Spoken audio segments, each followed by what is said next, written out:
ইতিমধ্যেই ঘোষিত হয়েছে 2025-26 অর্থ বছরের বাজেট, যা নিয়ে বিভিন্ন মহলে আলোচনা সমালোচনা চলছে। সচেতন মহল যেমন এর মধ্যে ইনক্লুডেড রয়েছেন, ঠিক তেমনি রাজনৈতিক মহল, রাজনীতিবিদরাও তা নিয়ে বিচার বিশ্লেষণ করছেন। কেউ কেউ একে বলছেন যেহেতু জুলাই অভ্যুত্থানের পরবর্তী এই বাজেটটি ছিল, সেখানে কেউ কেউ বলছেন যে তাতে বৈষম্য বিরোধের কথা আসেনি। কেউ আর বলছেন যে যেটুকু সামর্থ্য আছে তাতে যেটুকু বাজেট প্রস্তাব করা হয়েছে তাই অনেক বেশি। এই সব কিছু নিয়ে আজকে আমরা কথা বলবো। ZSRM presents meet the people, আপনাদের সাথে আছে আমি জান্নাতুন নাইম, এবং আজকে আমাদের সাথে অতিথি হিসাবে রয়েছেন বিকেএমইএর সাবেক সভাপতি ফজলুল হক এবং রয়েছেন এনবিআরের সাবেক চেয়ারম্যান ডক্টর মোহাম্মদ আব্দুল মজিদ। এবং দর্শক, আমাদের সাথে আজকে স্টুডিওতে উপস্থিত রয়েছেন তরুণ প্রজন্মের প্রতিনিধিরাও, তারা আমাদের অতিথিদেরকে প্রশ্ন করবেন। ফজলুল হক এবং ডক্টর আব্দুল মজিদ, আপনাদের দুজনকেই স্বাগত এবং অসংখ্য ধন্যবাদ যে আজকে আমাদেরকে সময় দিচ্ছেন স্টুডিওতে। আমি জনাব ফজলুল হক, আপনাকে দিয়ে আলোচনাটা শুরু করতে যাচ্ছিলাম। গতকালই অর্থ উপদেষ্টা বলছিলেন যে প্রাথমিকভাবে তিনি মনে করছেন যে এই বাজেটটি জনবান্ধব এবং ব্যবসা বান্ধব। তবে তিনি স্বীকারও করেছেন যে অনেকে বলছেন যে আমরা আগের পদাঙ্ক অনুসরণ করেছি, আসলে চট করে বিপ্লবী একটা বাজেট দিয়ে দেব, দারুণ একটা রাজস্ব আয় করে ফেলবো, তা সম্ভব নয়। তা আপনার কাছে এই বাজেটটি কেমন মনে হলো? অনেক তো আশা আকাঙ্ক্ষা ছিল আমাদের, তার কতটুকু প্রতিফলন এখানে দেখতে পেয়েছেন? কেউ কেউ বলছেন যে বিনিয়োগ কিভাবে বাড়বে তার কোনো সুস্পষ্ট রূপরেখা নেই, আপনিও কি তাই মনে করেন কিনা? ধন্যবাদ। মানে আমি দুটো সেগমেন্টে যদি উত্তরটা দিই, প্রথমত হচ্ছে যে মানে অ্যাটলিস্ট প্রত্যাশা ছিল বাজেটে একটা বৈচিত্র্য থাকবে। বিপ্লবী এই কথাটা, আমি নিজে বিপ্লবী কথাটা খুব পছন্দ করি না, হ্যাঁ, যে মানে বাট একটা বৈচিত্র্য, যেই ধারাবাহিকতা বাজেট হয়ে আসছে, এটা একটা নতুন ধরনের সরকার, তো নতুন ধরনের একটা প্রত্যাশা আমার মনে হয় যে অনেকেরই ছিল যে একটা ভিন্ন কাঠামোর একটা বাজেট হয়তো হবে। হ্যাঁ, ভিন্ন কাঠামো মানে এই না যে রাজস্ব আয় আপনি দ্বিগুণ বৃদ্ধি করে ফেলবেন, দেড়গুণ বৃদ্ধি করে ফেলবেন, সেটা তো রাতারাতি করা সম্ভব না। কিন্তু মানে মানে সম্পদ বন্টনের ক্ষেত্রে আপনি যখন মানে এটার বাজেটে তো আরেকটা দিক, আপনি আসলে কীভাবে খরচ করবেন সেই প্যাটার্নের ক্ষেত্রেও যদি একটা বৈচিত্র্য থাকতো, তাহলে আমরা হয়তো মানে আমাদের প্রত্যাশা কিছুটা পূরণ হতো। হ্যাঁ, সো সেই জায়গাটা প্রত্যাশা আমার মনে হয় যে কারোরই পূরণ হয় না, এবং সেটা মাননীয় অর্থ উপদেষ্টাও দেখলাম এক জায়গায় স্বীকার করেছেন যে বাজেটটা মোটামুটি গতানুগতিকই হয়েছে। সো আবার যদি একটা বেনিফিট অফ ডাউট আমি তাদেরকে দিতে চাই যে তারা হয়তো খুব বেশি সময়ও পায় নাই, সেটা হয়তো বা এটা মজিদ ভাই হয়তো ভালো বলতে পারবেন যে যেই সময় তারা পেয়েছেন এই সময়ে নতুন একটা কাঠামোতে, কারণ তাদেরকে শুরুতে অনেক কিছু সামলাতে হয়েছে। সরকারের মানে শুরুতে এসে আইন শৃঙ্খলা পরিস্থিতি খারাপ ছিল, অ্যাডমিনিস্ট্রেশন, সব কিছু মিলিয়ে এইগুলো ঠিকঠাক করতে অনেক দিন সময় চলে গেছে। সো সেইটা একটা মানে বেনিফিট অফ ডাউট যদি বলি, বাট সব মিলে বাজেটটা খুব বেশি বৈচিত্র্যপূর্ণ হয়নি একটা। আর যেটা আপনি সেকেন্ড যেটা বললেন, আমি এখানে মাননীয় অর্থ উপদেষ্টার সঙ্গে একটু দ্বিমত পোষণ করতে চাই যে খুব বেশি ব্যবসা বান্ধব বা বিনিয়োগ বান্ধব হয়েছে। এটা আমি আসলে কাউকেই এই মন্তব্যটা করতে শুনি নাই এখন পর্যন্ত, if I am not wrong, যে বাজেট খুব বিনিয়োগ বান্ধব। কারণ অনেক নতুন নতুন মানে করের বোঝা চাপানো হয়েছে, কিন্তু এটা আমরা কিভাবে এই করের বোঝাটা সহ্য করতে পারবো, মানে গিভেন দ্য মানে সিচুয়েশান।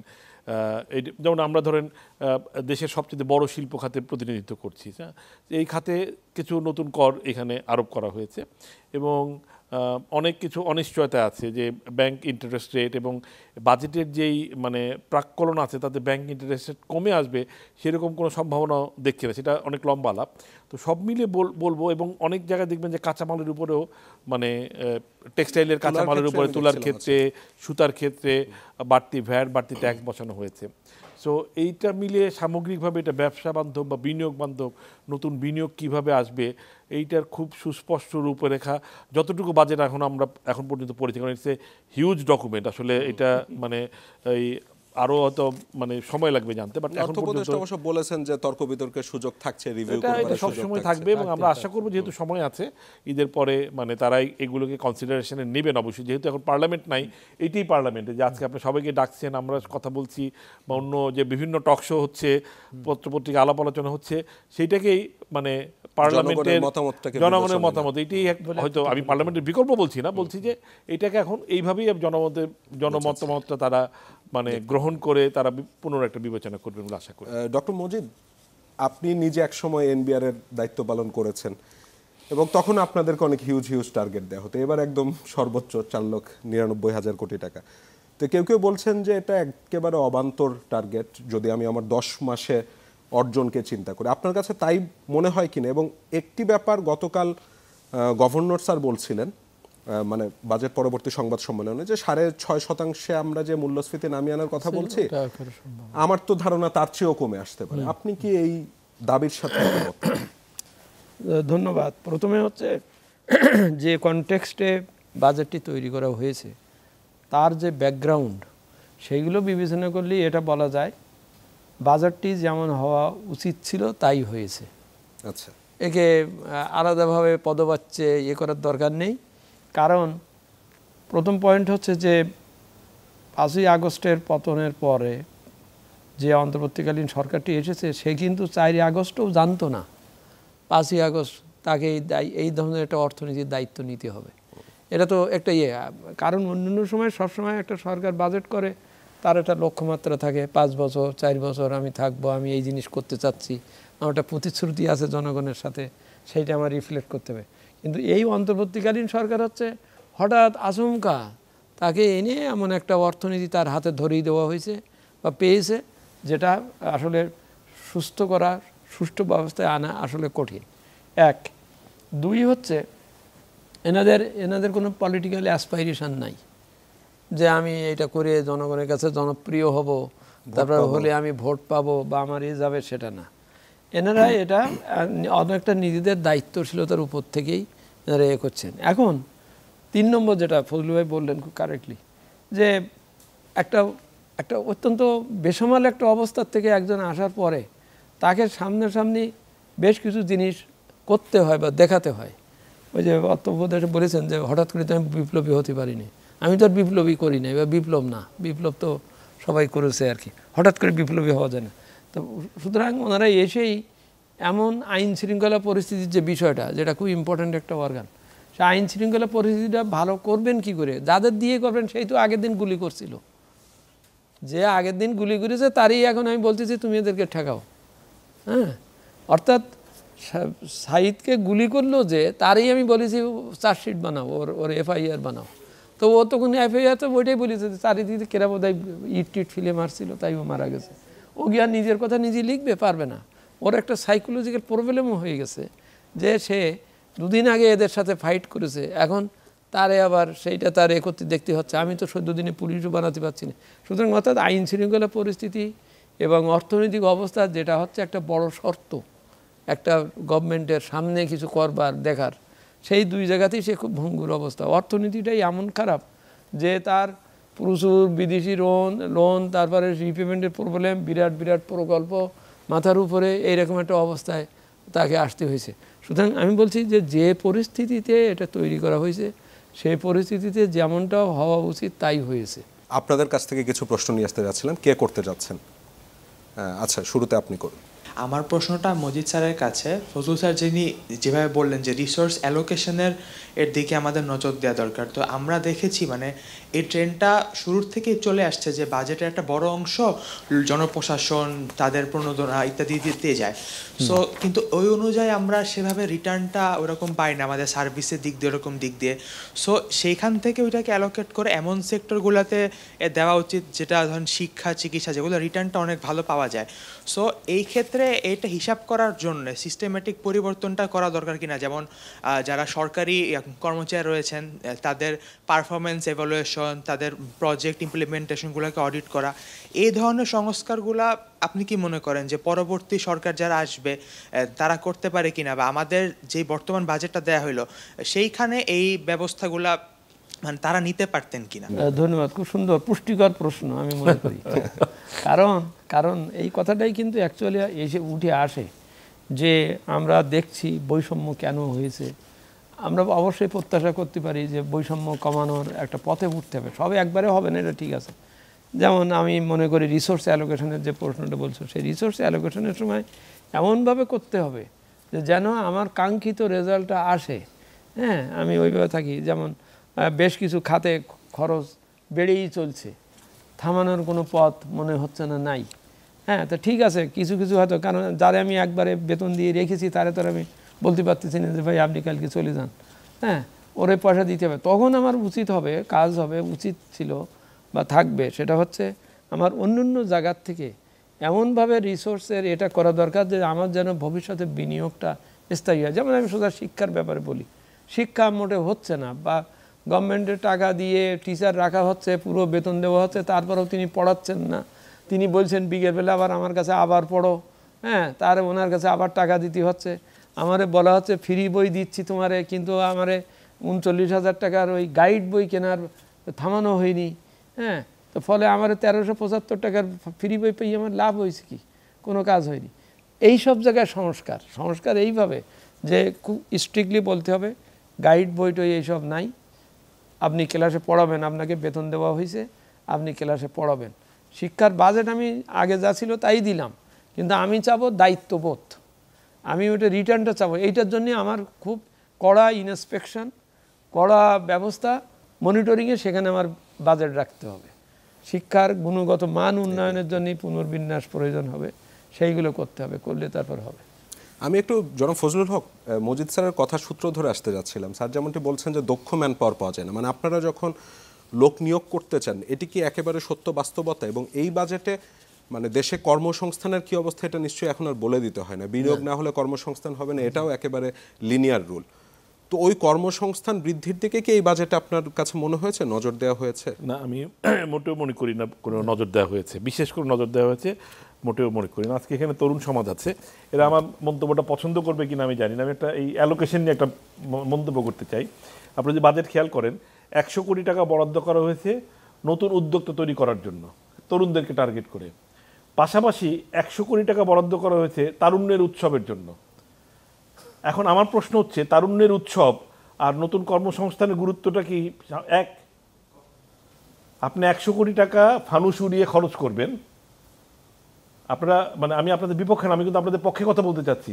আমি মনে করি, আমি একাধিকবার এই কথাটা বলেছি, আমি হলে অ্যাটলিস্ট এই 100 কোটি টাকা আমি ওইখানে যোগ করতাম যে 200 কোটি টাকা তরুণদের নতুন উদ্যোক্তা তৈরি করার জন্য, যাতে আপনি একটা উৎসব মানে পরবর্তী বছরে নিজেও আয়োজন করতে পারেন।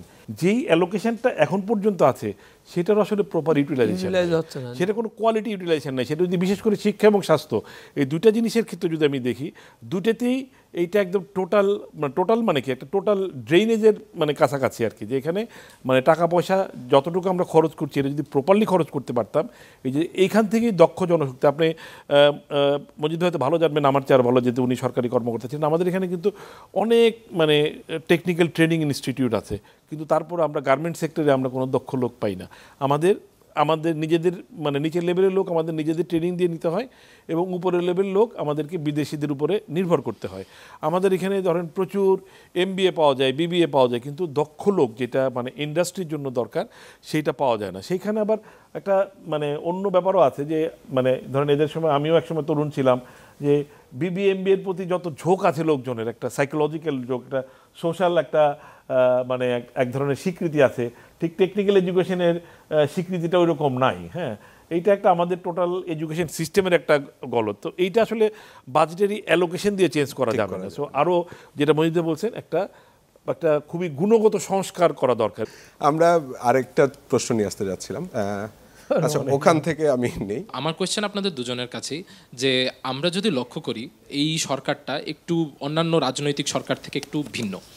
তো এই সরকারের কাছে যে স্যার বললেন যে বাজেটটা তাদের হাতে খুব বেশি সময় ছিল না, বা তাদের অনেক রেস্ট্রিকশন ছিল, টাইম কনস্ট্রেন্টও সেরকম ছিল, কিন্তু আমরা যদি লক্ষ্য করি এই সরকারের হাতে এমন একটা সুযোগ ছিল যেটা এর আগে কোনো সরকার পায়নি, যে এমন একটা ভিন্ন রকম বাজেট দেওয়া যে বাজেটটা জনগণকে রিপ্রেজেন্ট করবে।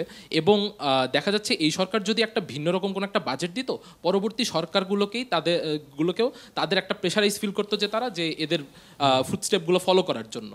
সো আপনারা কি মনে করেন যে আমরা কি এই দিকটা থেকে সফল হয়েছে, বা এই সরকার কি এই দিকটা থেকে সফল হয়েছে, এরকম একটা ভিন্ন রকম বাজেট দেওয়া, বা এর পরবর্তী গভর্নমেন্টগুলো যাতে এই ফুটস্টেপটা ফলো করে এরকম একটা অনুসরণ করতে পারে, যেটা সালাউদ্দিন স্যার। আমি এক মিনিট মজিদ ভাই বলবো, আমি আমার পার্সোনাল অবজারভেশনটা বলি। আমার কাছে এরকম মনে হয়নি, বরং আমার কাছে মনে হয়েছে বাজেটে সরকার চেষ্টা করেছে সবাইকে সন্তুষ্ট রাখার, মোটামুটি একটা যতটুক তাদের ক্ষমতায় আছে এদেরকে। এটা অনেকটা পলিটিক্যাল গভর্নমেন্টের মতোই, মানে প্রথম ক্ষমতায় আসলে এটা সার্বিক পরিস্থিতি বিবেচনা হয়তো এটার সঙ্গে জড়িত আছে। আমি রাজনৈতিক বিতর্কে কখনোই নিজেকে জড়াইতে চাই না, এবং আমি ওইখান থেকে দূরে থেকেই বলতে চাই।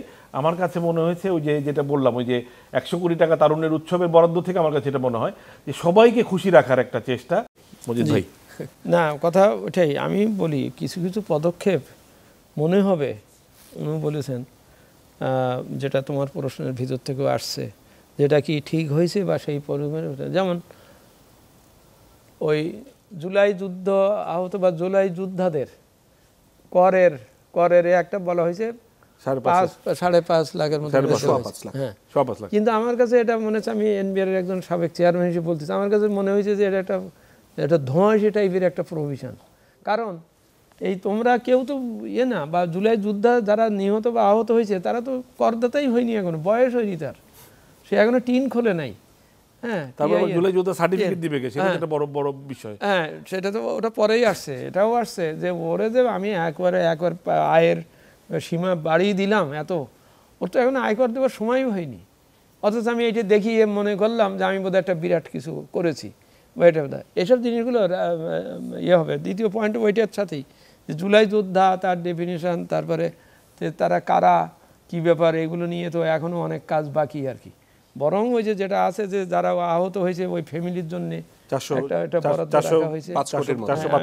এটা খুব গুরুত্বপূর্ণ, খুব ভালো রাখা ঠিক হয়েছে। কারণ অনেকে আহত আছে, তাদের এখনো চিকিৎসার ব্যাপার লাগবে, তাদের অনেক ধরনের লাগবে। আমার দেশের এখন যে অবস্থা, আমার উদ্যোক্তারা মানে দাঁড়াতে পারছে না এবং থাকছে না।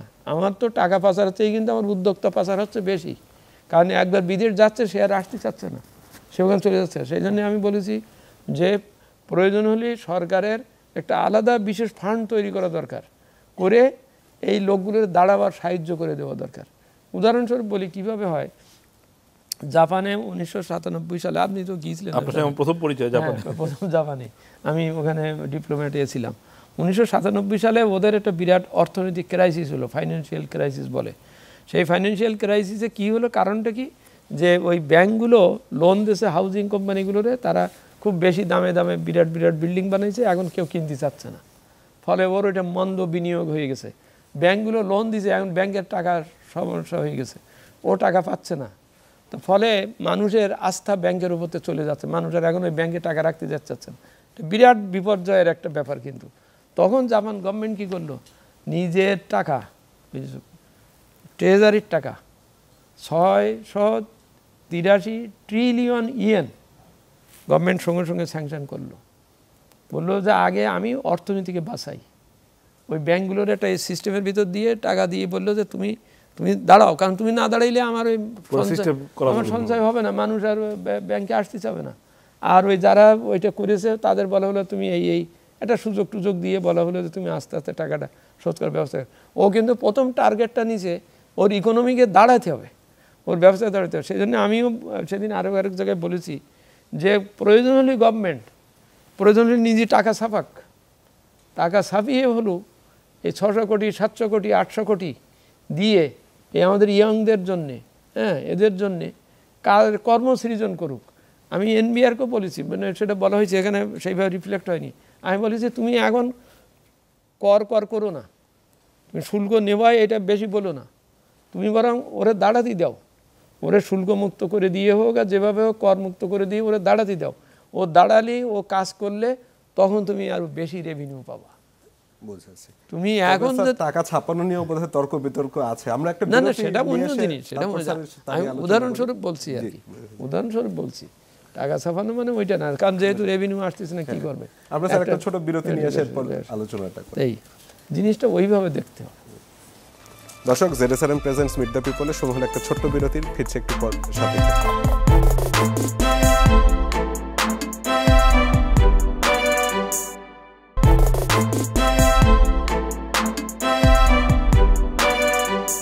দর্শক, বিরতির পর আবারও স্বাগত জেডএসআরএম প্রেজেন্টস মিট দ্য পিপলে। আজকে আমরা কথা বলছিলাম প্রস্তাবিত বাজেট নিয়ে। আমাদের সাথে স্টুডিওতে রয়েছেন ফজলুল হক, সাবেক সভাপতি বিকেএমইএ, এবং রয়েছেন ডক্টর মোহাম্মদ আব্দুল মজিদ, সাবেক চেয়ারম্যান এনবিআর, এবং আমাদের সাথে তরুণ প্রজন্মের প্রতিনিধিরা রয়েছেন যারা আমাদের উপস্থিত অতিথিদেরকে প্রশ্ন করছেন। আমি শুরুতেই আপনারা যারা আছেন অডিয়েন্সে সেখান থেকে প্রশ্ন নিয়ে আসবো। আচ্ছা, ওখান থেকে একটা নিয়ে আসি।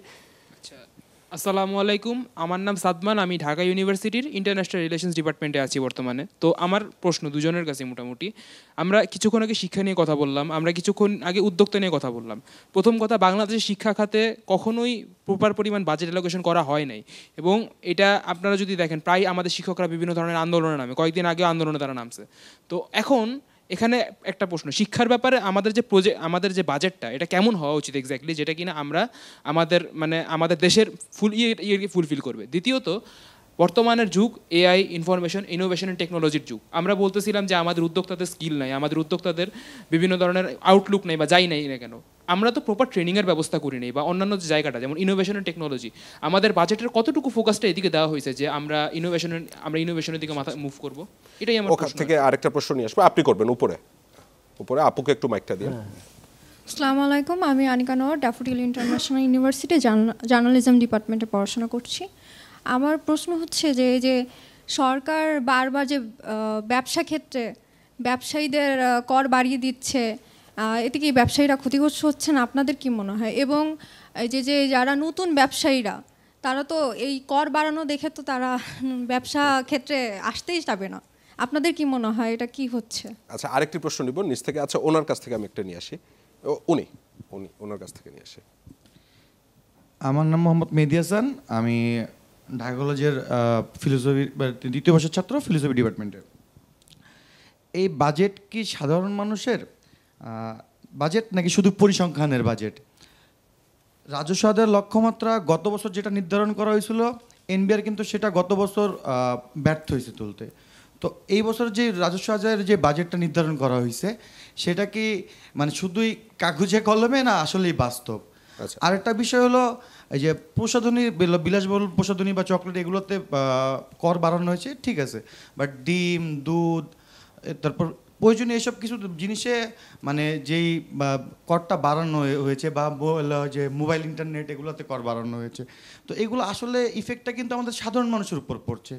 তো এটা কি আসলে সাধারণ মানুষের বাজেট হচ্ছে? এছাড়াও শিক্ষা খাতে বাজেট কিছুটা বাড়ানো হয়েছে, কিন্তু শিক্ষা খাতে যে বাজেটটা বাড়ানো হয়েছে কিন্তু প্রাথমিক শিক্ষা আবার বাজেটটা কমাইয়ে দেওয়া হয়েছে, কিন্তু আমাদের শিক্ষার মেন বেসমেন্টটা কিন্তু প্রাথমিক শিক্ষা। বুঝেছি, পরিষ্কার। না, ডিম দুধে মনে হয় বাড়ায়নি, দুধে ইনফ্যাক্ট আমি দেখেছি কমেছে। আর অন্যান্য যে নিত্য প্রয়োজনীয় যেটা বলছিলেন সেখানেও বাড়েনি। না, বাড়েনি, মোটে বাড়ানো। আচ্ছা, আমি দুজনের কাছ থেকে একটু জেনে নিয়ে আসি। আচ্ছা, আমি শুধু ওই যে ব্যবসায়ীটা বলি, বাকিটা যদি আমরা ভাগ করে নিই তাহলে ব্যবসায়ীদের আমি শুরুতেই বলেছি যে ব্যবসায়ীদের উপরে যেরকম এবার তো লেনদেনেও একটা কর দিল, লেনদেনেও কর দেওয়া হয়েছে, মানে আপনি মানে লেনদেনের উপরে কর, মানে প্রফিট না করলেও আপনাকে কর দিতে হবে, যেটা একেবারে ইনকাম ট্যাক্স মানে লয়ের একেবারে মানে আপনার ইসের বাইরে, স্পিরিটের বাইরে, একদম বিপরীতমুখী। আমি আয় করতেছি না, বাট আমি কর দিচ্ছি। হ্যাঁ, সো এটা এই ব্যবসা বাণিজ্য সম্প্রসারণকেও তো মানে সংকুচিত করবে, এবং অবশ্যই আপনি ব্যবসায়ী না হয়েও মানে ইয়াং বয়সেও you correctly understood, but unfortunately আমাদের পলিসি মেকাররা সেটা বুঝতে পারলো না, যেতে নতুন ব্যবসায়ীরা এখানে আসবে না। হ্যাঁ, এটি বিনিয়োগের কথা বলছি। ফলে মানে অর্থনীতিও খুব বেশি সচল হবে না, আর এই আপনাদের যে তরুণদের ব্যবসা বাণিজ্য যদি না হয় তাহলে আপনাদের নতুন কর্মসংস্থানও হবে না। মজিদ স্যার, আমি ওই শেষের জনের এর থেকে বলি, সাধারণের বা ভ্যাট বা এটা বাড়িয়ে যে অবস্থাটা হচ্ছে তার বিষয়টা রাজস্ব বাজেটের যে লক্ষ্যমাত্রাটা দেওয়া হয়েছে আর কি, যার গত 3, 4, 5 বছরের রেকর্ড হচ্ছে যে সে পারা হয়নি, এখন দেওয়া হয়েছে। এটা কি তাহলে কি কথার কথা বা বাড়ানো হয়েছে কিনা? এখানে খুব সংক্ষেপ ব্যাখ্যা হচ্ছে এই, আমাদের অর্থনীতিতে করযোগ্য মানুষ অনেক আছে, কর দেয় না, নেওয়া হয় না, বা নেওয়ার পরিবেশ নাই। এখানে এই জোরটা দেওয়া হয়েছে যে দেখেন এবার কিন্তু ব্যয়ের বাজেট কিন্তু কমে গেছে, কিন্তু আয়ের বাজেটটা বাড়ানো হয়েছে। ওই অর্থে টু ফোকাস যে তোমার মানুষের কাছ থেকে কর নেওয়ার কথা মানুষ দিচ্ছে না, নিচ্ছ না, বা কেন হচ্ছে না, এটার উপরে জোর দাও। এবং এবার জোর এটাই দেওয়া হবে যে যা লক্ষ্যমাত্রা দিচ্ছি সেই লক্ষ্যমাত্রা তো বটেই, তার চেয়ে আরও বেশি করার চেষ্টা করতে হবে। কারণ এটা পুশ ফ্যাক্টর আর কি। আমি একজন ছেলে, ও খায় না, পড়াশুনো করে না বলে ও খায় না, ওর জন্য রেজাল্ট ভালো হয় না, এই কথা শুনে বসে থাকলে তো হবে না। ও রেজাল্ট যাতে ভালো করে সেই ব্যবস্থায় করা যায়। সেই জন্যই বাজেটটা এইরকম, শুধু পরিসংখ্যানের না, এবার কিন্তু থ্রাসটা ওইভাবে দেওয়া হয়েছে বা আসছে আর কি। আর ওই একদম প্রথমে শিক্ষার যে ব্যাপারটা ইনোভেটিভ বা টেকনোলজির ব্যাপারে আমরা এটাই আবার বলছি, আরও একটু আগেও বলতেছিলেন, গত 53-54 বছরে আমরা আমাদের পলিটেকনিক ইনস্টিটিউট বা এর থেকে কত ছেলে বেরিয়েছে, তারা কই? অর্থাৎ তারা সেইভাবে তারা দক্ষ হয়নি, বা অথবা তাদের শিক্ষায় ত্রুটি ছিল, ছিল। তো সেই জন্যেই শুধু শিক্ষা মানেই এই সাধারণ শিক্ষা না, শিক্ষায় ইনোভেশন, টেকনোলজি, এইসব ব্যাপারগুলোর উপর দিতে হবে। বাজেটে বোধহয় ওই রকমভাবে সরাসরি টেকনোলজি খাতে বা এইসব ব্যাপারে বোধহয় খুব বেশি দেওয়া নাই। শিফট করতে হবে, নর্মাল শিক্ষার চাইতে আমাকে টেকনোলজি শিক্ষা যেতে হবে। আমাদের পার্শ্ববর্তী দেশে দিকে যদি তাকাই আমরা, আপনি দেখবেন ইন্ডিয়ান আইআইটি, আইআইএম বা অন্যান্য যে অর্গানাইজেশন, অন্যান্য যে শিক্ষা প্রতিষ্ঠানগুলো আছে, ওখান থেকে যে ধরনের ম্যান পাওয়ার বের হচ্ছে, তাই না, ওরা কিন্তু টপ নচ। লিটারেলি পৃথিবীর বড় বড় যে বড় বড় কোম্পানিগুলোতে, বড় বড় সফটওয়্যার টেক কোম্পানিগুলোতে কিন্তু তাদের সিইও, তাদের বড় বড় অফিসার, তাদের বিভিন্ন ধরনের ইঞ্জিনিয়ারেরা হচ্ছে। কিন্তু আমাদের এখান থেকে আমাদের জনসংখ্যা অনুযায়ী, আমাদের অনুপাত অনুযায়ী কিন্তু আমাদের যথেষ্ট পরিমাণে মেধাবী মানুষজন এখানে আছে, কিন্তু তারা ওইরকমভাবে গ্রুম আপ হতে পারছে না, হলেও আমরা ওরকমভাবে তাদেরকে ওই জায়গাগুলোতে পাঠাতে পারছি না। এটাও এই আলোচনাটা কিন্তু এই আলোচনাটাই করেছি যে মানে আমার কাছে কিন্তু বাজেট অ্যালোকেশনের চাইতে যে অ্যালোকেশনটা করা হয়েছে সেইটা প্রপারলি ইউজ হচ্ছে কিনা সেটা মোর ইম্পর্টেন্ট। হ্যাঁ, আপনি ওইটা ইনশিওর না করে শুধুমাত্র, আমি এটা বরাবরই কখনোই, আমি তো এই আলোচনা সবসময় করতে হয় যে কখনোই বাজেট অ্যালোকেশন বাড়ানোর মানে পক্ষে খুব বেশি কথা বলি না, বরং যেইটা অ্যালোকেশন হয়েছে সেইটাই যদি প্রপারলি ইউজ হতো, আমার ধারণা আজকে দক্ষ জনশক্তির চেহারাটা অন্যরকম থাকতো। এবং এইখানেই বললাম যে এইখানেই ফোকাসটা আমাদের হওয়া উচিত, মানে টাকার অঙ্ক না হয়ে কোয়ালিটি ইনভেস্টমেন্ট হচ্ছে কিনা, দ্যাট ইজ মোর ইম্পর্টেন্ট। আচ্ছা, আমি জি 2025-26 যে অর্থ বছর, সেই অর্থ বছর আমরা দেখছি চিকিৎসা খাতে কর বাড়ানো হয়েছে, বিশেষ করে সার্জিক্যাল জিনিস ওষুধ এসবের উপর কর বাড়ানো হয়েছে। একজন রোগী যখন ওষুধে কিন্তু জিরো আছে, সার্জিক্যাল জিনিস, একজন রোগী যখন আপনার চিকিৎসার অভাবে ঢাকা মেডিকেল বা পিজিতে ভুগছেন আপনার তার টাকার অভাব বলে, অন্যদিকে আমরা দেখতে পাচ্ছি আপনার হচ্ছে নোবেলের যে বিষয়টা বা এরকম পুরস্কার জাতীয় যে বিষয়, সেখানে আপনার কর ছাড় দেওয়া হয়েছে। তাহলে আমরা কি এই বাজেট কি আমরা বলি আইয়ামে নোবেলিয়াত বা নোবেল প্রজন্মের একটা যুগ, যে যুগে মানুষের চিকিৎসার যে অধিকার, এটা হচ্ছে আপনারা সম্মানের বিষয়টা বেশি গুরুত্বপূর্ণ হয়ে দাঁড়ায়। আমার কাছে, আমি শুরুতে আমার প্রারম্ভিক বক্তব্যে যেটা বলেছি, আমার কাছে একটা জায়গায় মনে হয়েছে যে রাজস্ব আহরণ বৃদ্ধি, রাজস্ব আয় বৃদ্ধি করাটাই এই বাজেটের মূল লক্ষ্য, এছাড়া আর নতুনত্ব কিছু নাই। এবং সেইখানেও কিন্তু মানে আপনি যেটা বললেন, এটা হলো মানে এই করটা যখন সার্জিক্যাল, এটার ইম্প্যাক্ট যিনি আয়করযোগ্য তার উপরেও পড়ছে, যিনি আয়করযোগ্য না তার উপরেও কিন্তু পড়ছে, গরিবের উপরে। মানে হয়তো ওইটা ধরেন আমি যদি বলি আমার উপরে খুব বেশি ইম্প্যাক্ট পড়বে না, আমাদের কারোর উপরে খুব বেশি ইম্প্যাক্ট পড়বে না, কিন্তু একজন সাধারণ দিনমজুরির উপরে গিয়ে এটার ইম্প্যাক্ট পড়বে। ওনার যদি 20 টাকা আজকে বেশি দিতে হয়, ওই 20 টাকা তার জন্য ম্যাটার করে। হ্যাঁ, সো এই জন্য এই করের ক্ষেত্রে একটা ব্যাপার আছে যে এইখানে এই জন্য আয়কর যেটা ইনকাম ট্যাক্স, সেইটার নেটটা অনেক বড় করাটা মানে বেশি দরকার। এবং এই কাজটা একটু কষ্টসাধ্য, মানে যাদেরকে আমরা আয়কর কর্মকর্তারা চিনেন না, জানেন না, যারা সাধারণ, কিন্তু অ্যাপারেন্টলি সাধারণ মানুষ, কিন্তু তাদের মানে কর দেওয়ার সক্ষমতা আছে, এদেরকে খুঁজে বের করাটাও একটু কষ্টকর ব্যাপার। ওনারা বরাবরই একটু সহজ রাস্তায়, সবাই আমরা সহজ রাস্তায় হাঁটতে সবাই পছন্দ করি। আমার মনে হয় যে কর কর্মকর্তারাও সেইখানে, যেখানে ইজিলি ট্যাক্স, ওই যে ওনাদের উপর অনেক বড় টার্গেট চাপিয়ে দেওয়া হয়েছে, কত সহজে এটা আয় করা যায়, সেই রাস্তায় হাঁটছেন। সো এইটা আমার মনে হয় আরেকটু রেশনাল এবং যুক্তিসঙ্গত ডিস্ট্রিবিউশন করা দরকার। আমরা আরেকটা প্রশ্ন নিয়ে আসতে যাচ্ছিলাম, যারা করেননি তাদেরগুলি আগে নিয়ে আসবো। আমার প্রশ্নটা মূলত, যেহেতু আজকে একজন ব্যবসায়ী প্রতিনিধি আমাদের মাঝে উপস্থিত আছেন, আমরা বাজেটে দেখতে পেলাম যে ক্ষুদ্র ব্যবসার উন্নয়নের জন্য এই বাজেট কাজ করবে, এরকম একটি কথা আমাদের অর্থ উপদেষ্টা বলেছেন।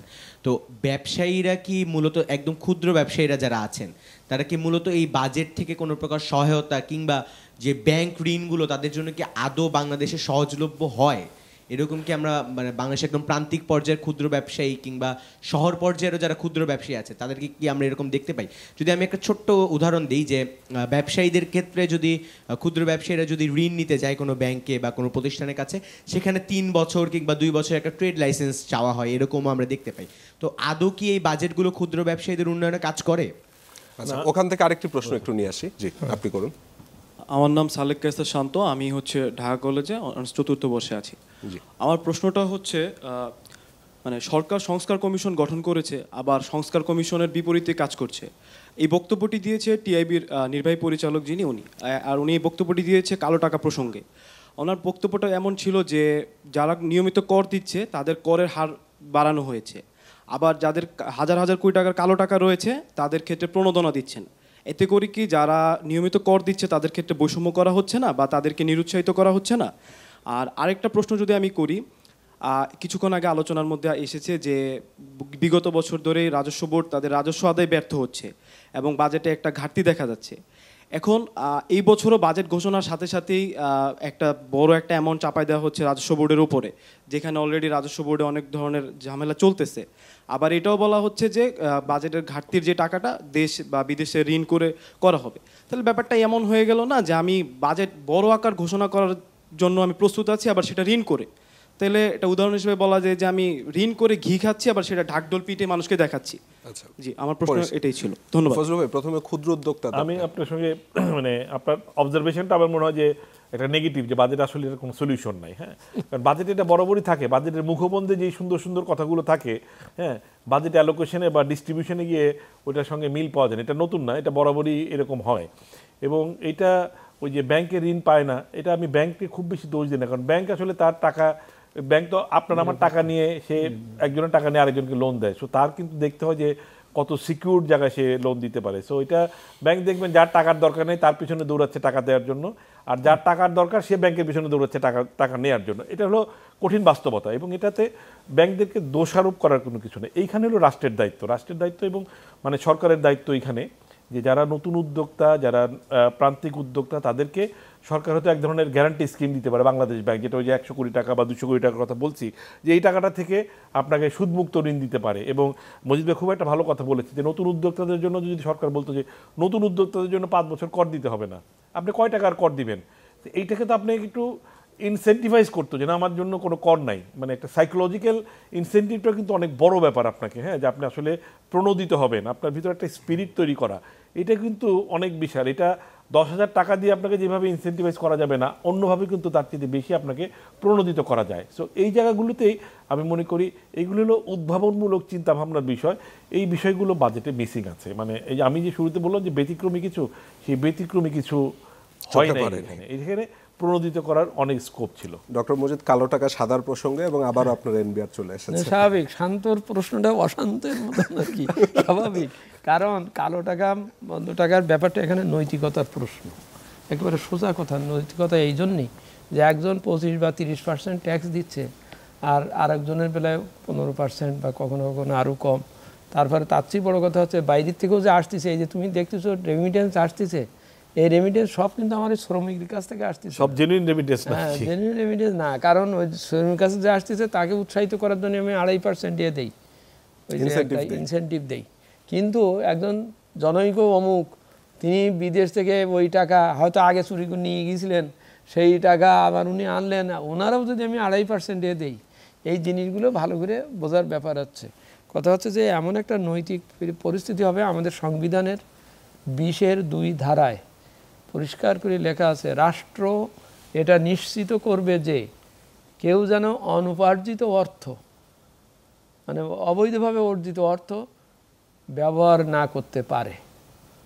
কথাটা ওইভাবে যে রাষ্ট্র এটা দেখবে যে কেউ টাকা অন্যায়ভাবে আয় করে সেইটা ব্যবহার করে বড় লোক হচ্ছে বা ইত্যাদি যা করছে, এটা দেখবে। তো সেই দেখার থেকেই এই পয়েন্টটা ওই জন্য উঠে আসে যে আপনি একজন লুটপাট করে টাকা নিয়ে গেছে, সেই টাকাকে আবার আপনি কর দেওয়ার জন্য, ঘোষণা দেওয়ার জন্য, এটা ওর দায়িত্ব, ও বাধ্য। কারণ ওইটা যদি না করে, এখানে কথা খুব ক্লিয়ার যে আমি 100 টাকা আয় করেছি, কিন্তু আমি 100 টাকা যদি ডিক্লেয়ার করি রাষ্ট্রের কাছে, রাষ্ট্র আমার কাছ থেকে হয়তো 30 টাকা পাবে, এটা মিটে গেল। কিন্তু আমি যদি 100 টাকা ডিক্লেয়ার না করি, তাহলে আমি 30 টাকা তো ফাঁকি দিলামই, আমার এই পুরো টাকাটাই কিন্তু কালো হয়ে যাবে, হয়ে যাবে। তো সুতরাং এইটাকে স্বচ্ছ করার জন্যে, জবাবদিহিমূলক করার জন্যে, সুশাসন ঠিক করার জন্যে কালো টাকার বিষয়ে সরকারের খুব কঠোর পদক্ষেপ একবারে নিতে হবে। এ কথা সে কথা বলে এই শব্দ পাল্টে দিয়েছি, ওই শব্দ পাল্টে দিয়েছি, আচ্ছা এবার এরকমভাবে হবে, কারণ এইটা কন্টিনিউ করলে হচ্ছে কি, আমি বছরের শুরুতে দেখলাম যে আমাকে এত টাকার উপরে দিতে হবে না মানে ইত্যাদি, তা আমি শোধ করতে যাই না, কারণ আমি জানি জুন পর্যন্ত তো আছে, আমি 10 মাস দেরি করে দেবো। আবার জুন আসার আগে আমি আস্তে আস্তে আবার লবি শুরু করি, ভাই দেখো তো এইটা আরেকবার বাড়ানো যায় কি না। ও যত বাড়াবে আমি তত লাভবান হব। আর এগুলোর ব্যাপারে এমন কিছু হয়, এখানে আইন কানুনের ভিতরে এমন কিছু বিষয় রাখা হয়, তার ইন্টারপ্রিটেশন করতে যেয়েও অনেকে কিন্তু ক্ষতিগ্রস্ত হয়। এই ক্ষতিগ্রস্ততার ব্যাপারটা, যেটা ওনাদের ভাষায় ওই যে কস্ট অফ ডুইং বিজনেস বাড়ানো, উনি হয়তো নর্মালি ভালোভাবে ব্যবসা করলে সদ্ভাবে করলে উনি অনেক কিছু করতে পারতেন, কিন্তু ওনার এ কথা সে কথা বলে এদিক দিয়ে ওদিক দিয়ে ওনার যদি খরচ বাড়ে, ওইটা এসে জিনিসের দামের উপর পড়ে, ওনার উৎপাদিত জিনিসের উপর দামের পড়ে, অর্থাৎ আলটিমেটলি ঘুরে ফিরে কিন্তু ওই আম জনতার উপরে যেই পড়ছে। ডক্টর মজিদ, আপনার সময় তো কালো টাকা সাদার একটা সুযোগ ছিল, আপনি যখন এনবিআর চেয়ারম্যান, কি অভিজ্ঞতা কি ছিল তখন? অভিজ্ঞতাটা হচ্ছে কি যে সাধারণত কালো টাকা সাদা টাকার ব্যাপারটা এটা 1957 সালে, 1967 সালে, এমনকি 1997 এদিকে এসে সব বিভিন্ন দেশে মাঝে মাঝে দেওয়া হয়। সেখানে একটা ভীতির একটা সিস্টেম থাকে যে আমি আপনাকে 2 মাস সময় দিলাম, এর ভিতরে আপনি করবেন, তারপরে এই সুযোগটা দিলাম আর কি, যে আপনি এত টাকা দিয়ে দেবেন। এইটা যদি না দেন, পরে যদি আপনারে আমি পাই 193 ধারায়, আমি আপনার জেল জরিমানা দেবো, এটা নিশ্চিত করতে হবে। আচ্ছা, আপনারা তখন সময় বেঁধে দিয়েছেন? আমরা সময় বেঁধে দিয়েছিলাম এবং তাতে 883 কোটি টাকা পাইছিলাম। কতদিন? 2 মাসের মতন? 2 মাসের মতো তা দিয়েছিলাম, কারণ ওই ভয় ছিল, ভয় দিয়ে এখানে দেখা যাচ্ছে তার পরবর্তীকালে এই যে সুযোগটা যা দেওয়া হয়েছে এটা বছরব্যাপী চলতে থাকে। বছরব্যাপী দিলে তো ওর তো ভয় নাই, পরে দেবো, আমরা পরের আবার ওইটা আবার বাড়াবো, এরকম করবে। আমরা পরের কিছু প্রশ্ন নিয়ে আসি। আচ্ছা, না আপনি তো করেছেন, আমি ওখান থেকে একটি নেই, ওখান থেকে নেই, তারপর ওনারটা নিয়ে নিব, তারপর যদি সুযোগ থাকে আমরা সম্পূরক প্রশ্ন নিব। জি, আমি আমনুল ইসলাম, প্রাইম এশিয়া ইউনিভার্সিটির বিবিএ ডিপার্টমেন্টের স্টুডেন্ট। আমার কোয়েশ্চেনটা হলো যে ব্যবসার নামে যে সরকার করবারী ব্যবসায়ীদেরকে নিরুৎসাহিত করতেছে, তো আদৌ ব্যবসায়ীরা কতটুক ব্যবসার প্রতি তাদের থাকবে, আগ্রহ থাকবে? হ্যাঁ, আগ্রহ থাকবে। তারপর আরেকটি বিষয় হলো যে আমদানি জটিলতা, দেশের বাইরে থেকে আমদানি হচ্ছে না ঠিকভাবে, তো আমদানি যদি না হয় ওই ক্ষেত্রে ব্যবসায় কতটুকু ব্যবসা হবে? আচ্ছা, বুঝেছি। আপনি করুন ওনাকে। আসসালামু আলাইকুম, মোহাম্মদ বাদশাহ, জাতীয় বিশ্ববিদ্যালয়। আমার প্রশ্নটা হচ্ছে, শিক্ষা ও স্বাস্থ্য খাতে বাজেট কম হওয়ায় নির্বাচিত সরকারের উপরে সেই চাপ কেমন হবে? ওখান থেকে না, আমার কোয়েশ্চেনটা হলো যে ফার্স্টে কনটেক্সটটা হলো যে আমরা এবছর দেখেছি বাংলাদেশ ইনভেস্টমেন্ট ডেভেলপমেন্ট অথরিটি অনেক বড় করে বাংলাদেশ ইনভেস্টমেন্ট সামিটটা করেছে, এটা তরুণদের কাছে বেশ জনপ্রিয়তা পেয়েছে। তো আমার প্রশ্নটা হলো ফজলুল হক স্যারের কাছে, যে আমরা দেখছি বিরা বিভিন্ন ফরেন ইনভেস্টমেন্ট বাড়ানোর জন্য অনেক ইনিশিয়েটিভ নিচ্ছে বা আমাদের অর্থনীতিকে চাঙ্গা করার একটা তাদের পরিকল্পনা রয়েছে, এবং মজিদ স্যার যে বললেন সেখানে উনি বললেন যে এই এনবিআর এর টার্গেট হলো আরও এই বাজেটের থ্রুতে যে আরও বেশি আয় বাড়ানো, ট্যাক্স আয় বাড়ানো। তো এই দুটো জিনিস কি সাংঘর্ষিক হয়ে গেল না? আর বিরার পরিকল্পনাটা এটা কি আদৌ, আমরা দেখেছি ইনভেস্টমেন্ট সামিটে তারা সর্ট অফ বাংলাদেশের একটি বিজ্ঞাপন দিয়েছে যে বাংলাদেশ আপনারা ইনভেস্টমেন্ট করুন, কিন্তু আমরা যদি জাতিসংঘের একটা ইন্ডেক্স, বিজনেস রেডি ইন্ডেক্স দেখি, সেখানে বাংলাদেশের পজিশন 149তম।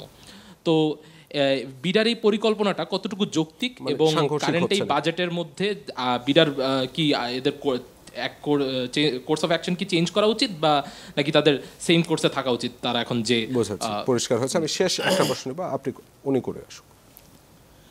থ্যাংক ইউ আমার সুযোগ দেওয়ার জন্য।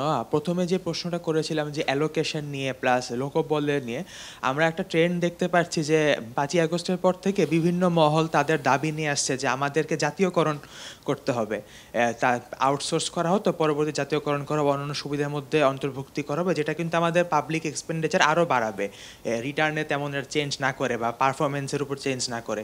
তো আপনাদের কি মতামত এটা নিয়ে, যে পরবর্তী সরকারগুলো বা এই সরকারগুলোর কি এমনটা করা উচিত ছিল না, যাতে অনেকটা ধরেন এফিসিয়েন্সি বাড়ানোর জন্য আউটসোর্স করা হোক কিংবা প্রাইভেটাইজ করা হোক, যাতে পারফরমেন্সটা বাড়ে, এফিসিয়েন্সি বাড়ে, যে পারফরমেন্স ভালো না হলে, রিটার্ন ভালো না হলে তাদেরকে ইজিলি ছাঁটাই করা যাবে। যেমন একটা বিউরোক্রেটিক রিফর্ম আনা হয়েছে যে চাকরি থেকে বরখাস্ত করা যাবে, মানে যারা বিউরোক্রেট রয়েছে। তো এই যে এই ইনএফিসিয়েন্সিগুলো ডিল করার ক্ষেত্রে এই উদ্যোগটা আসলে মানে কীরকম হবে, জাতীয়করণ কি ভালো আইডিয়া কিনা, এটাই জানতে চাচ্ছিলাম। আমরা এই আর কোনো প্রশ্ন নেব না স্যার, আপনাকে দিয়ে তাহলে শুরু করি, খুব সংক্ষেপে আমরা আপনার মতামত জানবো, তারপর ফজলুলের কাছে। আমি বিডার এফডিআই এই ব্যাপারটা বলি, অত্যন্ত কন্ট্রাডিকশন। আমরা কিন্তু স্ববিরোধিতায় সংকুচিত, সকল ক্ষেত্রে, রাজনীতি সব কিছুতে স্ববিরোধিতা। আমি নিচ্ছি, শপথ নিচ্ছি, কারোর প্রতি অনুরাগ কিংবা বিরাগের বশবর্তী হয়ে আমি কোনো কাজ করব না। পরের দিন আমি বিরোধী দলকে বা অন্যকে এমনভাবে টার্গেট করে কথা বলতে, তাহলে তো আমার তো অনুরাগ বিরাগ তো কোনো থাকলো না, কোনো ঠিক থাকলো না। এটার বিডার ব্যাপারটাও অনেকটাই এরকম হয়েছে। এটা কিন্তু স্বতঃসিদ্ধ নিয়ম, ওই দেশের লোক যদি বিনিয়োগ না করে বাইরের লোক আসবে না। কারণ ও পয়লা বলে ও নিজেই তো বিনিয়োগ হয় না, ওর দেশের লোক তো বিনিয়োগ করে না, ওর দেশের লোক টাকা পয়সা নিয়ে সিঙ্গাপুরে যেয়ে বিনিয়োগ করে, আর আমি কেন ওর দেশে এখানে যাব? এটা খুব খুব সিম্পল জিনিস। তো সেই জন্যেই বিডা যেটা বাইরের থেকে করেছে, কারণ করেছে একটা ইমেজ বিল্ড আপের প্রশ্ন আছে। ইমেজ বিল্ড আপ না করলেই কারণ মনে করছে যে এখানে এখন পলিটিক্যাল গভর্নমেন্ট নাই, তাহলে এরা কি ঘুমিয়ে থাকছে না যাবে, সেই জন্যই হয়তো করেছে। কিন্তু জিনিসটা ওই আবার ফোকাসড হতে হবে, প্র্যাকটিক্যাল হতে হবে। আমি মনে করি যে বিডার ওই যেসব যা বলেছে তার আগে তার নজর দেওয়া উচিত তার দেশের ভিতরে বিনিয়োগটা হচ্ছে কিনা, সেই বিনিয়োগের জন্য যে ওয়ান স্টপ সার্ভিস বা যা যা দেওয়ার কথা সেগুলো করা হচ্ছে কিনা। দেশের ভিতরে বিনিয়োগ হলে ওই লোকই বাইরের থেকে ডেকে আনবে বা ও আসবে, জয়েন্ট ভেঞ্চার হিসেবে আসবে। এদিকে মারা যাচ্ছে, ও বাইরে থেকে বললাম আপনি আসেন আমার এখানে। হ্যাঁ, এটা সেই চেষ্টা চলছেই যে দেশের ভিতরে একটা বিনিয়োগ বান্ধব পরিবেশ তৈরি করতে হবে, এবং সেটা করলে তখন এটা হবে, এই কন্ট্রাডিকশনটা কেটে যাবে আর কি।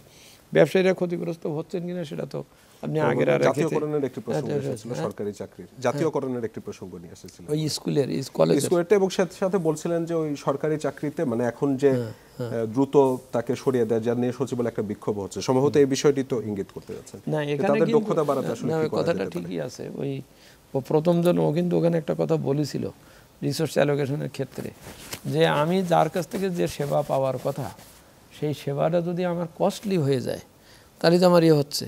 এই যে সরকারি কর্মকর্তা বা সবার যারা এটাগুলো বলছেন, আমার সাথে সাথে এটা কম্পেনসেটেড হতে হবে যে ওনার সার্ভিসটা উনি ভালো দেবেন এবং উনি দিলে হবে। হ্যাঁ, যেমন আমি উদাহরণস্বরূপ অন্যভাবে বলি, ওই যে রাস্তায় এই যেমন এখন ঈদের সময় বা কোনো সময় পুলিশ দেখা যাবে গাড়ি রিকুইজিশন করবে, যে এটা ইলেকশন হবে আমি খরচ করার জন্য করতেছি। ভিতরের খবর হচ্ছে ওনার কিন্তু প্রচুর গাড়ি দেওয়া আছে এবং উনি করেন, কিন্তু ওই একটা প্রভিশন রাখা আছে উনি গাড়ি রিকুইজিশন দেবেন। করে কি বেশ কিছু গাড়ি রিকুইজিশন দিয়ে এক জায়গায় বসেই রাখে, দেখি আবার ওদিক বিল করে আমার ড্রাইভারকে এত রেট খাওয়াতে হয়েছে, করতে হয়েছে, অর্থাৎ ওখান তো পয়সা নিচ্ছে এখান তো পয়সা নিচ্ছে। ওখানে ও যদি শুধু ওর দায়িত্বটাই পালন করতো, ওর যে গাড়ি আছে ওই গাড়িদের দায়িত্ব পালন করতো, তাহলে আমার প্রাইভেট সেক্টরের এতটা লোকের প্রাইভেট গাড়ির এই কষ্ট দিতে হয় না। আমি ভূমি অফিসে যেয়ে আমার একটা পর্চা লাগবে, কাগজ লাগবে, এটা আমার ন্যায্য অধিকার, আমার পাওয়ার কথা। কিন্তু না, ওনার পিছনে আমার যদি 15 দিন ঘুরতে হয়, আমি এক পর্যায়ে দেখলাম যে উনি আমার এমনভাবে ঘুরাচ্ছেন সেটা হচ্ছে কিছু পয়সা দিয়ে দেই, অর্থাৎ উনি সেবাটা দিচ্ছেন না। তো সেবা দিচ্ছেন না যেতে এখানে মানে পরস্পরের ভিতরে মিল খেতে হবে। আমি ঠিক আছে, একসময় আমাদের একজন প্রাক্তন অর্থমন্ত্রী বলেছিলেন যে আমি বেতন বাড়িয়ে দিই তাহলে দুর্নীতি কমে আসবে, কথাটা ছিল তাই, যে সবার পয়সা হবে ঠিক আছে আর দুর্নীতি কম করে। আসলে ওইভাবে তো কমে না, ও তো আরও বেশি লোভী হয়ে গেছে বা হয়ে গেছে। আমি ওই জন্যই বলছি যে রিসার্চ অ্যালোকেশনের সময় সাথে সাথে ওইটাও বুঝে নিতে হবে যে আমি শিক্ষক, তোমার আমি বেতন বাড়িয়ে দিলাম ঠিকই, আমার শিক্ষাটা কই, আমাকে নৈতিক শিক্ষা বা এই শিক্ষা কই, সেটা আমি বারবার ওই জন্যই বলছি সুশাসন, সদাচার, স্বচ্ছতা, এগুলো ছাড়া অ্যালোকেশন বাস্তবায়ন বা ব্যবস্থা অর্থবহ হবে না, যদি না আমরা সবাই যে যেখানে আছি দায়িত্বশীল না হই। দায়িত্বশীল হওয়াটা কিন্তু আমাদের সকলের জন্যই দরকার। কেউ কেউ হয়তো মনে করেন আমার কি, আমি দায়িত্বশীল হইয়া দরকার কি, আমার ছেলেমেয়েরা বিদেশে পড়ে বা আমি তো দাঁড়িয়ে গেছি আমার আর কি আছে, এটা না। আমার সবসময় ভাবতে হবে আমার একটা নেক্সট জেনারেশন আছে। আমি যেমন এখন আমার দেশের একটা পরিচয় নিয়ে গর্ব নিয়ে আমি পাসপোর্ট নিয়ে বাইরে যাই, আমার সন্তানেরও তো আমার সেই পথ করে যেতে হবে, যে সে যেন সম্মানের সাথে থাকে, সে যেন সেইভাবে স্বাবলম্বী হয়ে ওঠে। সেই জন্যে আমাকে ওইটা করতে হবে। I have to repay. যেমন আমরা বলি অনেক সময় যে প্রাইভেট সেক্টরকে গ্রোথ চাচ্ছি, তার আগে আমি মনে করি আমার নিজেকে আগে প্রাইভেটাইজ করতে হবে, অর্থাৎ আমার প্রাইভেট সেক্টর হতে হবে, না হলে এটা করা যাবে না। প্রফেসর ইব্রাহিমের জাতীয় অধ্যাপক, আমি এটা বলে শেষ করি, প্রফেসর ইব্রাহিম সবসময় বলতেন যে একটা রুগী আসছে তোমার কাছে, তুমি সিম্প্যাথি দেখাইলা যে আচ্ছা আইসেন ইত্যাদি, কিন্তু তোমার দেখাইতে হবে এমপ্যাথি। এমপ্যাথি কেন? যে তোমাকে কল্পনা করতে হবে রুগীর জায়গায় তুমি আর তোমার জায়গায় রুগী, তাহলে তোমার কাছে রুগী আসলে তুমি রুগী হিসেবে ডাক্তারের কাছে কি প্রত্যাশা করতা, যে ডাক্তার আমার কথাটা ভালো করে শুনুক, আমি যে ওষুধ কিনতে পারি সেই প্রেসক্রিপশন করুক, আমাকে আরও বেশি টেস্ট না দিয়ে আমাকে একটা ভালো কাজের দিক, এটাই তো প্রত্যাশা। তুমি সেইভাবে নিয়ে যাও, নিজেকে ওর জায়গায় নিয়ে যাবা। আমি ওই জন্যই বলছি I have to privatise my self if I want to help the private sector. এটা না হলে, এটা আমার রাজস্ব ডিপার্টমেন্টের ক্ষেত্রে, সকলের ক্ষেত্রে, আমি ব্যবসার কাছ থেকে কর নিচ্ছি, তাহলে আমার ওই ব্যবসায়ীকে সেইভাবে আমার তার সাথে আচরণ করতে হবে। আমি তার ভয় দেখিয়ে বা কোনো কারণে বা আমার কোনো আইনের মারপ্যাচ দেখিয়ে ওকে যদি আমি নিরুৎসাহিত করে ফেলি, ওর যদি কস্ট অফ ডুইং বিজনেস হয়, তাহলে তো আমি কর পাবো না। আমি একটু ফজলুল হকের কাছে চলে দৃষ্টিভঙ্গির ব্যাপার। আমি বিডার প্রশ্নটা একটু বলি, যেহেতু এটা হচ্ছে কি আমার কাছে ব্যাপারটা এরকম যে আপনি একটা পণ্য তৈরি করলেন বা একটা জিনিস সেবা তৈরি করলেন, আপনার বিজ্ঞাপন করা দরকার আছে। হ্যাঁ, আপনি বিজ্ঞাপন হলে লোকে জানবে না। এখন আপনি কোনটা ফোকাস করবেন? আপনি পণ্যের কোয়ালিটি আগে ফোকাস করবেন না আপনাকে বিজ্ঞাপনটাকে ফোকাস করবেন? তো এইটা যদি আমি মনে করি it looks very nice, it's advertisement, very nice advertisement, but your product quality is not good. So ultimately এটা সাস্টেনেবল হবে না। কারণ হচ্ছে বিনিয়োগের কিছু পূর্ব শর্ত আছে। হ্যাঁ, ওই যে মজিদ ভাই যেটা বলছেন যে লোকালরা বিনিয়োগ করছে কিনা, আপনি যদি বিনিয়োগ সম্মেলনের কথা জানেন, আমি যতটুকু জানি, I was not invited, even আমার মতো আমি যতদেরকে চিনি কেউ ইনভাইটেড এখানে ছিলেন না। সো এখানে বিদেশিদেরকে প্রাধান্য দেওয়া হয়েছে, সেটাও তা না। এখন যদি আমি বলবো আপনি মনে করতে পারেন যে সেই জন্য আমি ক্ষুব্ধ, ব্যাপারটা তা না। ব্যাপারটা হচ্ছে যে আপনি বিনিয়োগের যে পূর্ব শর্ত অন্যান্য জিনিসগুলি, আপনার গ্যাস আপনি ঠিকমতো পাচ্ছেন কিনা, বিদ্যুৎ সরবরাহের নিশ্চয়তা আছে কিনা, আপনার আইন শৃঙ্খলার নিশ্চয়তা আছে কিনা, আপনার ব্যাংকিং সিস্টেম স্টেবল কিনা, হ্যাঁ, এরকম আরও অনেক কিছু আছে যেটা আপনারা, আমি চারটা বললাম যেটা সবাই আপনারা বুঝেন।